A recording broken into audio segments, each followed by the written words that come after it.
Star Wars Episode 1, The Phantom Menace, in 3D. I think you've missed over Journey to the Mysterious Island, but I think that was a sensible move. Okay. At 5, Journey to the Mysterious Island, let's skip over it and straight to Star Wars Episode 1, The Phantom Menace. And I say again, I just think it's great that George Lucas is finally exploiting the financial potential of the Star Wars franchise, because heaven knows for a long time those movies have been sitting there doing nothing, and it's about time somebody made money out of them by rejigging the whole thing into 3D. Hannah says, I'm a new listener to your programme. I write, feeling smugly satisfied. I'm on the train home listening to the Daniel Radcliffe episode of the podcast where Marcus ranted about the Phantom Menace in 3D. For the last week, my boyfriend and I have been arguing as to the value of the Phantom Menace, Clone Wars and the other one. Yep.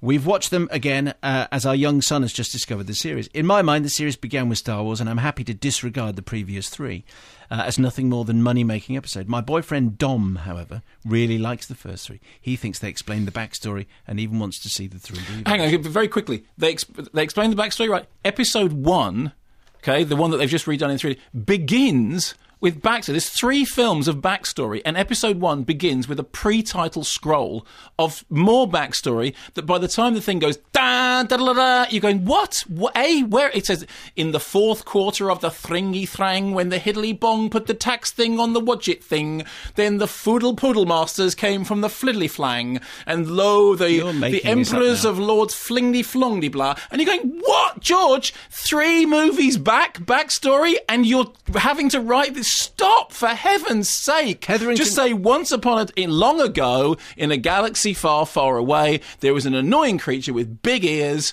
and luckily he didn't make it into the next 3 movies, but he is a little bit in Attack of the Clones. Also, if I'd realised how exciting the groovy guy with the funny painted face was going to be, he'd have been in it an awful lot more, and I wouldn't have killed him off and chopped him in 2. Damn.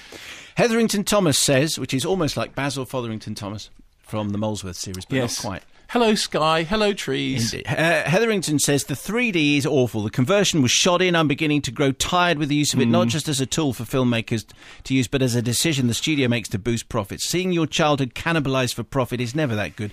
Regardless of cynicism, it is still nice to see Star Wars on the big screen, but a 2D re-release would have been more welcome. And remember, George did say, colour better than 3D, but colour better than black and... Colour better than black and white, 3D better than 2D. The artist is about to win Best Film, George.